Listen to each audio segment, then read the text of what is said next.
செல்ல குட்டீஸ்னா வந்துட்டு மணி என்ன 3 ஆயிட்டு நம்ம வந்துருவோம். இன்னைக்கு ஒரு முக்கியமான டாபிக் அப்படிங்கிறத விட ஒரு ஜாலியான டாபிக் அப்படின்னு சொல்லலாம். ஒன்றும் இல்லைப்பா, என் வீட்டில் நடக்கிறத நான் அப்படியே உங்கள்கிட்ட விலாவரியாக விளக்க போகிறேன். அவ்வளோதான். எக்ஸ்ட்ரா எந்த ஃபிட்டிங்ஸும் இல்லாமல் நான் காலையில் என்ன பண்ணுறேன் அப்படிங்கிறத மட்டும்தான் சொல்ல போகிறேன். ஸோ ஸ்கிப் பண்ணாமல் பாருங்கள். கொஞ்சம் ஜாலியாகவும் இருக்கும், நல்லாவும் இருக்கும் நான் நம்புகிறேன். ஏன்னா காலையில் பொழுதுபோக்கு எனக்கு இப்படி தான் ஓடிக்கிட்டு இருக்கு. உங்கள் வீட்டில் எப்படிலாம் இருக்குது, எப்படிலாம் பறந்து பறந்து ஓடுறீங்கன்னு சொல்லிட்டு சொல்லுங்கள். இப்போ வாங்க வீடியோக்குள்ளே போகலாமா? இதில் முக்கியமான விஷயம் என்னென்னா, எல்லாருமே வீடியோவாக காட்டுவாங்க. பட் நான் வீடியோலேயே சொல்ல போகிறேன். அதுதான் மெயின் பாயிண்ட் அப்படின்னு சொல்லலாம். காலையில் 5 to 5:30க்கெலாம் ப்ரஷ் பண்ணி எந்திரிச்சிருவேன்டா. நைட்டு எவ்வளோ லேட்டாக தூங்கினாலும் சரி, காலைல எனக்கு தன்னைப்பாட்டில் முழிப்பு வந்துடும். இல்லைன்னா காலைல ஏதோ ஒரு வேலை இருக்கும் பார்த்தீங்களா, அது மட்டும்தான் என் மண்டையில் ஓடிக்கிட்டே இருக்கும். அப்போ நினைப்பேன், சே இதுக்கு நீ யோசிச்சிட்டே இருக்கிறதுக்கு எந்திரிச்சிடலாம் அப்படின்னு சொல்லிட்டு எந்திரிச்சு பல்ல தேய்ச்ச உடனே என்ன நடந்தாலும் சரி, எனக்கு வந்து தண்ணி குடிச்சு ஆகணும். தண்ணி அவ்வளோ தாகமாக இருக்கும் எனக்கு. ஸோ அதனால் ஃபஸ்ட்டு எந்திரிச்சோடனே ஒரு கிளாஸில் 1.5 கிளாஸ் தண்ணி ஃபஸ்ட்டு நல்லா குடிச்சிருவேன். குடிச்சிட்டு காண தண்ணி எடுத்து அடுப்பில் போட்டுருவேன்ப்பா. அந்த காண தண்ணி ஒரு 2 கிளாஸ் தண்ணியை ஊற்றி நல்லா அடுப்பில் போட்டுட்டு நான் போய் தொழுவ உட்காந்துருவேன். சுண்ணத்து 2 ரக்காய் தொழுதுட்டு ஃபர்ல் 2 ரக்காய் தொழுதுட்டு அதுக்கப்புறம் பார்த்திங்கன்னா அதுக்குள்ளே இது வந்து நல்லா வற்றி வந்துடும். நான் சிம்மிலே வச்சுட்டு போயிடுவேன். வந்து பாத்திரம் சூப்பராக ரெடியாக இருக்கும். அதை எடுத்துகிட்டு போய் பக்கத்தில் வச்சுப்பேன். ஒரு 10 நிமிஷம் ஆறட்டும்னு விட்டுட்டு கொஞ்ச நேரம் உட்காந்து திக்ரு ஓதுவேன். இல்லைனா குரான் ஓதிக்கிட்டு அப்படி ஏதாவது ஒன்று செஞ்சுக்கிட்டு இருப்பேன். மேக்ஸிமம் வந்து திக்ரு தான் ஓதுவேன். குரான் ஓதுறதுலாம் ஈவினிங் டைமில் தான் ஓதுவேன். ஸோ திக்ரு ஏதாவது ஓதிக்கிட்டு இருப்பேன். ஒரு ஆயத்தில் குர்சி, இல்லைனா லா இல்லாஹ இல்லாஹ் முஹம்மது ரசூலுல்லாஹ், இல்லைனா லா ஹவ்ல வலா குவத்த இல்லா பில்லா, இல்லை குல் ஹுவல்லாஹ் ஏதாவது ஒன்று ஒரு 50 வாட்டி 100 வாட்டின்னு சொல்லிட்டு அதை உட்காந்து ஓதிக்கிட்டு இருப்பேன். சம்டைம்ஸ் 10 11 வாட்டி 20 வாட்டின்னு ஓதுவேன். எனக்கு டைம் கிடைக்கிறத பொறுத்து நான் வந்து எக்ஸ்டெண்ட் பண்ணிக்கிடுவேன். காலையில் எந்திரிச்ச உடனே இந்த வேலை தான் நடக்கும். ஏன்னா காலைல யாருமே எந்திரிச்சிருக்க மாட்டாங்களா. ஸோ அதனால் இந்த வேலையெல்லாம் முடிச்சுட்டு இதை ஓதிக்கிட்டு இருக்கும்போதே இடையிலே இந்த காண தண்ணியும் எடுத்து குடிச்சிருவேன். கொஞ்சம் வெயிட் லாஸ் பண்ணணும்னு சொல்லிட்டு இருந்தேன் பார்த்தீங்களா. அதனால் இது நல்லாயிருக்கும், டேஸ்ட்டாகவும் இருக்கும். ரொம்பலாம் சப்புன்னு இருக்காது. சில பேர் வந்து உப்பு போட்டு குடிப்பாங்களாம். நான் என்ன பண்ணுவேன், உப்புலாம் போட மாட்டேன். நான் வந்து அப்படியே கல்ப்பாகவே அடிச்சிருவேன் அப்படின்னு சொல்லலாம். நான் அதனால் அதையும் குடிச்சிடுவேன். குடிச்சு முடிச்சுட்டு 6:30க்குலாம் என் புருஷனை வந்து எழுப்பி விட்ருவேன். இல்லை தூங்க விட்டோன்னு வைங்களேன், கும்பகர்ணன் தான். எழுப்ப எந்திக்கவே மாட்டார். எப்படின்னா மணியை பார்த்துட்டு படுப்பார். நம்மலாம் தூங்குனா நல்லா தூங்கிட்டு இருப்போம். இவங்க என்ன தான் பண்ணுவாங்க, எந்திரிச்சு அப்பப்போ டைம் செக் பண்ணுவாங்க. ஓ 5 மணி தான் ஆச்சா, ஓ 6 மணி தான் ஆச்சா, ஓ 7 மணி தான் ஆச்சா அப்படிம்பாங்க. 6:30க்கு எழுப்பிக்கிட்டே இருப்பேன். என்னங்க எந்திரிங்கன்ட்டு இப்படி கத்திக்கிட்டே இருக்குல்ல. அவங்க எந்திரிச்சிருவாங்க. எந்திரிச்சு அவங்க பல்ல தேய்ச்சிட்டு வர்றதுக்குள்ளே பட்டை, ஜீரகம், பெருஞ்சீரகம், கருவேப்பிலை, வெந்தயம் எல்லாத்தையும் போட்டு நல்லா வேக வச்சுருவேன். ஒரு 2 கிளாஸ் 3 கிளாஸ் தண்ணி ஊற்றுவேன். பசங்களுக்கு கொடுக்குறதா இருந்தால் 3 கிளாஸ் தண்ணி ஊற்றுவேன். இவங்களுக்கு மட்டும் கொடுக்குறதா இருந்தால் ஒரு 2 கிளாஸ் தண்ணி ஊற்றி நல்லா வேக வச்சதுக்கப்புறம் ஒரு 1 கிளாஸ் 1.5 கிளாஸ் வந்த உடனே இவங்களுக்கு ஊற்றி கொடுத்துருவேன். இதெல்லாம் பார்த்தீங்கன்னா இப்போ தான் நான் ரீசெண்டாக செஞ்சுட்ருக்கேன். இதுக்கு முன்னாடிலாம் நான் வந்து ஒரு சரியான அட்டை சோம்பேறி அப்படின்னு சொல்லலாம். செம்ம சோம்பேறி. நான் எந்திக்கிறதே 7 மணிக்கு தான் எந்திப்பேன். நான் எங்கேருந்து இந்த மாதிரிலாம் செய்கிறது. இப்போ வர வர நமக்கும் வயசாகிக்கிட்டே போகுது. இனிமேல் இப்படிலாம் குடித்தா தான் நம்மளும் நல்லா இருக்க முடியுங்கிற ஒரு அறிவு இப்போ பக்குவம், அதாவது என்ன சொல்கிறது, இப்போ தான் அந்த பக்குவம் வந்திருக்கு அப்படின்னே சொல்லலாம். இப்போ தான் நான் நல்ல பிள்ளையாக மாறிக்கிட்டு இருக்கேன். ஸோ அதனால் அவங்களுக்கும் ஒரு கிளாஸை ஊற்றி கொடுத்துருவேன். ஊற்றி கொடுத்துட்டு அடுத்து பிள்ளைங்களை வந்து எழுப்புவேன். ஃபஸ்ட்டு பையனை எழுப்பி அவனை வந்து மதரசாக்கு அனுப்பணும். எந்திரிச்ச உடனே ஒரு நாள் என் பிள்ளை உடனே எந்திரிக்க மாட்டான். அம்மா ஒரு 5 நிமிஷம் படுத்துக்கிட்டாம்மா அம்மா ப்ளீஸ்மா அப்படின்னே சொல்லிக்கிட்டு இருப்பான். அவனை 5 நிமிஷம் 10 நிமிஷம் சொல்லிட்டு எழுப்பிட்டு பல்ல தேய்ச்சோன்னா அவனுக்கு முதல்ல ஒரு கிளாஸ் தண்ணி ஃபுல்லாக கொடுத்துருவேன். ஒன்று டீ, அதாவது வார்ம் வாட்டர் கொடுப்பேன், இல்லைன்னா தண்ணி கொடுப்பேன். பட் டீ மட்டும் ஒரு நாள் இது வரைக்கும் கொடுத்ததில்ல. இப்படியே பழகிடுச்சு. ஏதாவது டீ போடுற பழக்கமே இல்லை அப்படின்னு சொல்லலாம். ஸோ அதனால் அவனையே அனுப்பிவிட்டு கதவெல்லாம் பூட்டிட்டு வந்துட்டு அதுக்கப்புறமா ஃப்ரிட்ஜில் என்னென்ன பொருள் இருக்கோ அதுக்கு வெளில எடுத்து வைப்பேன். ஃப்ரிட்ஜில் காய்கறி, தேங்காய், எப்போவாது தேவைப்பட்டால் பால். எனக்கு பையன் வந்து பொண்ணு வந்து சம்டைம்ஸ் பால் கேட்பா. ஸோ அதனால் அவளுக்கு பால் எடுத்து வைக்கிறதுனால வீட்டில் கிடந்துச்சுன்னா எடுத்து வைப்பேன், இல்லைன்னா எடுத்து வைக்க மாட்டேன். மேக்ஸிமம் தேங்காய், காய்கறி இது எல்லாத்தையுமே எடுத்து வெளில வச்சுருவேன். எதையுமே நான் நறுக்கி வைக்கவே மாட்டேன்ப்பா. நைட்டு நறுக்கி வைக்கிற பழக்கமே எனக்கு வராது.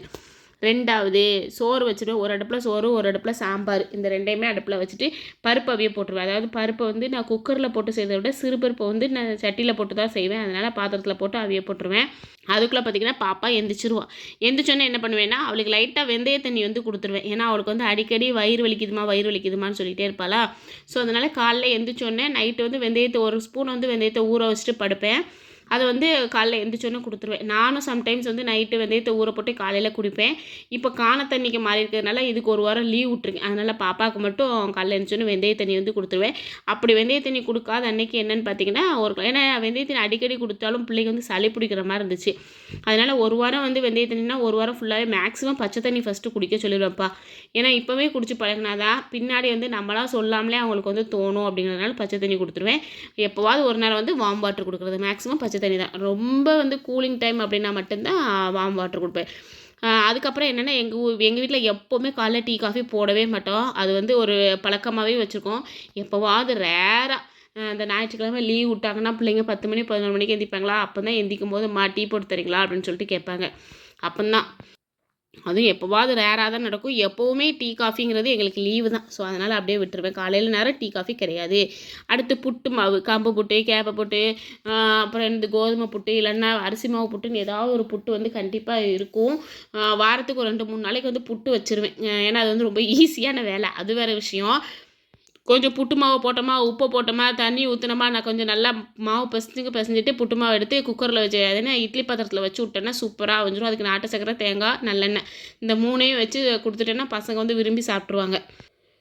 அப்படி செஞ்சு அவங்களுக்கு கொடுத்துருவேன். அப்புறம் பாப்பாவுக்கு வந்து தலை சீவ தெரியாது. ஸோ அதனால் அவளுக்கு ரெட்டை போட்டு விட்ருவேன்.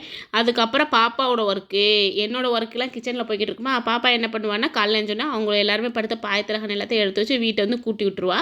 என் ஹஸ்பண்ட் வாட்டர் பாட்டில் எல்லாத்துலேயுமே தண்ணி ஊற்றி வச்சுருவாங்க. ஆளுக்கும் ஒரு இது. யாராவது வீட்டில் சும்மா இருந்தாங்கன்னு வைங்களேன், எனக்கு செம்ம கடுப்பாகவும் கோவம் ஏன் அவ்வளோ வருதுன்னே தெரியாது. ஏன்னா நான் கிச்சனில் நான் மட்டும் வேலை பார்த்துருக்கும்போது அவங்களாம் சும்மா உட்காந்தாங்கன்னா அவ்வளோ கோவம் வருது. அதனால் என் ஹஸ்பண்ட்கிட்ட அப்பப்போ காய்கறி நறுக்க ஏதாவது கேட்பேன். பட் அவங்க நறுக்கி தரதுக்குள்ளே இங்கே சாம்பாரே வச்சிடலாம் போல். அதனால நான் சாம்பார் வச்சுட்டு இந்த குட்டி குட்டி ஒர்க்கு, இந்த தேங்காய் அரைச்சி கொடுக்குறது, இந்த வாட்டர் பாட்டிலில் தண்ணி ஊற்றி கொடுக்குறது, டிஃபன் பாக்ஸ் எடுத்து வைக்கிறது, இந்த வேலையெல்லாம் அவங்ககிட்ட கொடுத்துருவேன். ஸோ அதனால் அவங்க அதை பார்த்துப்பாங்க. ஃபஸ்ட்டு பாப்பாவுக்கு ஆட்டோ. ஸோ அதனால் அவள் வந்து ஸ்பீடாக வந்து கிளம்பிடுவா. அதனால் அவளுக்கு வந்து பிரேக்ஃபாஸ்ட்டு ஒரு தட்டில் வச்சு கையில் கொடுத்துருவேன். முதல்ல நீ சாப்பிட்டுட்டு நீ என்னனாலும் பண்ணுமா அப்படின்ட்டுருவேன். அவளுக்கு வந்து 8:45க்கு ஆட்டோ ஓடுதுன்னா நான் ஒரு 8:15 8:20க்கு சாப்பாடை வந்து ரெடி பண்ணி கையில் கொடுத்துருவேன். மேக்ஸிமம் 8:30க்குள்ளே கொடுத்துருவேன். அவள் சாப்பிட்றது கோழி கொறிச்ச மாதிரி தான் கொறிப்பா. ஸோ அதனால் அதையும் கையில் கொடுத்துட்டோன்னா அவள் பாட்டு சாப்பிட்டு முடிச்சிருவா. அப்படியே என் ஹஸ்பண்டுக்கும் பாப்பாவுக்கும் லஞ்ச் பாக்ஸையும் கிச்சன்லேயே வச்சுருவேன். இதுக்கு முன்னாடி என்ன பண்ணுவேன்னா எல்லாத்தையும் கொண்டு போய் ஹாலில் வச்சு அவ்வளோத்தையும் எடுத்து வச்சுட்டு திருப்பி எல்லாத்தையும் கொண்டு வந்து வச்சுட்ருப்பேன். இப்போ கொஞ்சம் நல்ல பிள்ளையாக இருக்கிறதுனால கிச்சன்லேயே வச்சு எல்லா லஞ்சு எல்லாத்தையுமே எடுத்து பேக் பண்ணி வாசலில் வந்து வச்சுருவேன். அப்போ தான் ஞாபகமாக எடுத்துகிட்டு போவாங்க அப்படின்னு சொல்லிட்டு. நெக்ஸ்ட்டு இந்த லஞ்ச் பாக்ஸ் வேலைலாம் முடிஞ்சோடனே அடுத்து எனக்கு என்ன பண்ணுவேன்னா சிறு பயிறு இல்லைன்னா ஏதாவது ஒரு பயிறு இதில் வந்து ஒரு 2, 3 விசில் வச்சுருவேன். நான் தான் சொன்னேன்ல கொஞ்சம் நாளாகவே இப்போ வெயிட் லாஸ் பண்ணிக்கிட்டு இருக்கேன்னு சொல்லிட்டு. ஸோ அதனால் சிறு பயிரை அதை வந்து வச்சு விட்டுறது. அதுவும் இல்லாட்ட ஓட்ஸு காய்ச்சி சாப்பிடுவேன். அப்படிலாம் பார்லி கஞ்சி காய்ச்சி சாப்பிடுவேன். இப்படி ஏதாவது ஒன்று வந்து செய்கிறது இப்போ கொஞ்சம் நாளாகவே. என் புருஷன் வந்து அடிக்கடி சொன்ன வார்த்தை என்னன்னா, நீலாம் எங்கே உடம்பு குறைய போகிற இதெல்லாம் ஓவராலேன்னு சொன்னவர். இப்போ நான் சாப்பிட்றத பார்த்துட்டு நானும் பேசாட்டு வெயிட் லாஸ் பண்ணிட்டா எனக்கும் இது மாதிரி தருவியா அப்படின்னு கேட்க ஆரம்பிச்சிட்டாரு. பரவாயில்லையே நம்ம இன்னொருத்தவங்களை வந்து மாற்றி விட்ருக்கோமே அப்படிங்கிற ஒரு ஜாலியாக இருக்கும். சரி வாங்க உங்களுக்கு செஞ்சு தரேன் அப்படின்னு சொல்லிட்டு சொல்லிக் கொடுப்பேன். ஏன்னா நம்மளையும் நம்ம கண்டிப்பாக கவனிக்கல இல்லையா. ஸோ காலையில் ஒரு கப் சிறுபயிறு, ஒரே ஒரு முட்டை, ஒரு குக்கும்பர். இந்த குக்கும்பரை காப்பாற்றி வைக்கிறதுக்குள்ள நான் படுற பாடு இருக்கேன். என் மவட்ட இருந்து காப்பாற்றுறதே பெரிய விஷயமா இருக்கும். 1 கிலோ வாங்கிட்டு வந்து நான் ஃப்ரிட்ஜில் வச்சேன். மேக்ஸிமம் ஃப்ரிட்ஜில் வைக்க மாட்டேன். வெளில டிவிக்கிட்டே இல்லைன்னா ஷெல்ஃபில் வச்சுருப்பேன்னு வைங்களேன். அது பாதி காணாமல் போயிருக்கு. கேட்டேன், அம்மா உங்களுக்கும் கொடுத்து தானம்மா சாப்பிட்டேன், ஏம்மா சொல்கிறீங்க இப்படி அப்படின்றவா. அதனால அந்த குக்கும்பரை காப்பாற்றி எப்போவா அதை எடுத்து வச்சு சாப்பிட்றது. இப்போ அவங்க என் ஹஸ்பண்டும் சாப்பிட்றதுனால அவங்களுக்கும் கொடுத்துட்டு அவங்க கிளம்பிடுவாங்க. பாப்பாவும் பையனும் ஸ்கூலுக்கு போன அப்புறம்தான் எனக்கு ரெஸ்ட்டு. யாரும் என்ன டிஸ்டர்ப் பண்ணக்கூடாது. 1/2 மணி நேரத்துக்கு யாரும் என்கிட்ட வரவும் கூடாதுன்னு சொல்லிட்டு எல்லாரையும் அனுப்பிவிட்டு கேட்டை பூட்டிட்டு வந்து பேசாட்டு படுத்துருவேன் பெட்டில். ஒரு 9:30 9:45 வரைக்கும் என்னோடய டைம். எவனும் எதுக்காகவும் எனக்கு கால் பண்ணக்கூடாது, எதுவும் பேசக்கூடாதுன்னு சொல்லிட்டு கண்ணை மூடிட்டு பேசாமல் படுத்து கிடப்பேன். அப்படி இல்லையா ஃபோன் எடுத்து நோண்டுவேன். ஏன்னா இது என்னோடய டைம் அப்படின்னு நான் வந்து ஃபிக்ஸ் பண்ணி வச்சுப்பேன். ஸோ அந்த 1/2 மணி நேரம் 3/4 மணி நேரம் நான் பாட்டு ஜாலியாக ரீல்ஸ் பார்க்குறது, யூடியூப் பார்க்குறது, நமக்கு எத்தனை பேர் சப்ஸ்கிரைப் பண்ணியிருக்காங்க, எத்தனை லைக் வந்திருக்கு, எவ்வளோ வீடியோ போயிருக்கு அப்படின்னு சொல்லிட்டு அதெல்லாம் உட்காந்து செக் பண்ணிக்கிட்டு இருப்பேன். 9:30க்கு எந்திரிக்க முடியாது. எழுப்போம் என்னது எதுவுமே எழுப்போம். சிங்கு சொல்ல ஏம்மா இங்கே வாமா சீக்கிரம் பாரு பாத்திரம்லாம் நிறைஞ்சு கிடக்கு, என் மேலே ஓவராக கிடக்கு, வந்து கழுவி தூரிடுமா அப்படின்னு சொல்கிற மாதிரி இருக்கும். சரி இந்த வாரேன் அப்படின்னு சொல்லிட்டு போய் பாத்திரத்தை மட்டும் கழுவி கவுத்திடுவேன். டெய்லி துணி துவைப்பீங்களா அப்படின்னு கேட்டிங்கன்னா கண்டிப்பாக துவைக்க மாட்டேன். ஏன்னா எனக்கு வந்து அந்த டெய்லி துணி துவைக்கிற பழக்கம் பிடிக்கவே செய்யாது. அதை காட்டில அதை வந்து காய போடுறது அதை விட சுத்தமாக பிடிக்காது. அதை விட பிடிக்காத விஷயம் என்னென்னா அதை எடுத்து மடித்து வைக்கிறது. இத்தனை வேலை பார்க்குறதுக்கு எனக்குலாம் கொஞ்சம் கூட பிடிக்காது. அதனால் நான் என்ன பண்ணுவேன், 2 நாளைக்கு ஒரு வாட்டி தான் நான் வந்து கண்டிப்பாக சோப் போடுவேன். சில பேர் வந்து டெய்லிலாம் துணி துவைப்பாங்களாம். நான் இன்னும் அந்தளவுக்கு நல்ல பிள்ளையாக மாறலை. ஓரளவுக்கு தான் நல்ல பிள்ளையாக மாறியிருக்கேன். நீங்கள் நல்ல பிள்ளையா இல்லையான்னு சொல்லிட்டு சொல்லுங்கள். நான் நல்ல பிள்ளை இல்லைப்பா, துணி துவைக்கிறதுல நான் கெட்ட பிள்ளைனே வச்சுக்கலாம். ஸோ அதனால் 2 நாளைக்கு ஒரு வாட்டி தான் துணி துவைப்பேன். மற்ற வேலைலாம் இருக்கும்ல, துணி துவைக்க, பாத்திரம் கழுவுறது, தூத்தல்றது, செல்ஃபை க்ளீன் பண்ணுறது, பசங்களோடது மற்ற திங்ஸ்லாம் எடுத்து வைக்கிறது, வீடியோ எடுக்கிறதுக்கே எனக்கு காலையில் ஒரு 10:30 11 மணிக்கு நான் உட்காந்தேன்னா எனக்கு மதியானம் 1 1:30 ஆயிரும். ஏன்னா என்ன எழுதுன்னு யோசிக்கிறதே ஒரு பெரிய வேலை. அதை யோசித்து அதை எழுதி அதை நான் பேசி அதுக்கப்புறம் தம்ப்நெயில் ரெடி பண்ணி அப்புறம் அதுக்கு உண்டான ப்ராசஸ்லாம் பண்ணி நான் ஏற்றி விட்றதுக்குள்ளே எனக்கு எப்படியும் 2 மணி 3 மணி 3:15 ஆயிரும். அதெல்லாம் முடிச்சதுக்கப்புறம் பிள்ளைங்க அதுக்குள்ளே கொஞ்ச நேரத்தில் வந்துடுவாங்க. அப்புறம் ஈவினிங் ஒர்க் ஸ்டார்ட் ஆயிரும். ஈவினிங் ஒர்க் உங்களுக்கு வேணுமா அப்படின்னு சொல்லிட்டு கண்டிப்பாக கமெண்ட் பண்ணுங்கள். ஈவினிங் டைமில் நான் என்னெல்லாம் பண்ணுவேன் அப்படிங்கிறதெல்லாம் நான் சொல்கிறேன். ஈவினிங்லேயே கொஞ்சம் வெயிட் லாஸ் பண்ணுவேன். என்னென்னா இந்த கடுக்கா பொடி குடிக்கிறது, பார்லி கஞ்சி சாப்பிட்றது, அப்புறம் நைட்டு டிஃபன் என்ன பண்ணுறது அப்படிங்கிறதெல்லாம் கொஞ்சம் செய்வேன். நைட்டு என்ன நடந்தாலும் சரி கண்டிப்பாக நான் வந்து கடுக்கா பொடி வந்து குடிச்சிட்டு படுத்துருவேன். ஒரு வாரம் ஃபுல்லாக தொடர்ந்து கடுக்கா பொடி குடிச்சேன்னா கொஞ்சம் நாளைக்கு நான் வெள்ளைப்பூடு வந்து குடிச்சிருப்பேன். இதெல்லாமே நைட்டு சாப்பிட்றது சரிங்களா. இப்போ இன்றைக்கி நீங்கள் பார்த்தது ஃபுல்லாகவே மார்னிங் மட்டுமே நடக்கிறது. இதான்ப்பா எங்கள் வீட்டில் நடக்கும். உங்கள் வீட்டில் எப்படிலாம் அப்படின்னு சொல்லிட்டு கண்டிப்பாக கமெண்டில் பண்ணுங்கள், நானும் தெரிஞ்சுக்கிறேன். ஓகேவா? பொண்ணா பிறந்துட்டா இதெல்லாம் வேலை பார்த்துறடா அவனு, நீ என்னடா பெருசாக பீத்துற அப்படின்லாம் சொல்லிடாதீங்க. நான் என்னோடதான் ஏதாவது சொல்லுவோம் அப்படிங்கிறதுக்காக நான் சொல்லிக்கிட்டு இருக்கேன். ஏன்னா என்ன மாதிரிலாம் நிறைய பேர் இருப்பீங்க. முதல்ல கெட்ட பிள்ளையாக இருந்துட்டு இப்போ நல்ல பிள்ளையாக மாறுறதுக்கு உண்டான வாய்ப்புலாம் நிறைய இருக்கும். பட் துணி துவைக்கிறதுல நான் இப்போவும் கெட்ட பிள்ளை தான். நீங்கள் நல்ல பிள்ளையா கெட்ட பிள்ளையா அப்படின்னு சொல்லிட்டு சொல்லுங்கள், நானும் தெரிஞ்சுக்கிறேன். நீங்கள் நல்ல பிள்ளை கெட்ட பிள்ளை அப்படின்னு சொல்லிட்டு கமெண்ட் பண்ணுங்கள். ஓகேவா? இதான்ப்பா இன்றைக்கி வீடியோ பிடிச்சா லைக் பண்ணிக்கோங்க, ஷேர் பண்ணிக்கோங்க, கமெண்ட் பண்ணிக்கோங்க, சப்ஸ்கிரைப் பண்ணுங்கள். இன்னொரு வீடியோவில் நான் பார்க்கலாம். டாட்டா பைமா. அப்புறம் நைட் வீடியோ உங்களுக்கு தேவைன்னா அதையும் சொல்லுங்கள். நான் ஈவினிங் டு நைட் வரைக்கும் என்னென்ன டிஃபன் செஞ்சேன், என்னெல்லாம் பண்ணிகிட்ருக்கேன் அப்படின்னு சொல்லிட்டு எல்லாத்தையும் நான் இதே மாதிரி வீடியோ போடுறேன். வீடியோ பிடிச்சா லைக் பண்ணிக்கோங்க. டாட்டா பைமா.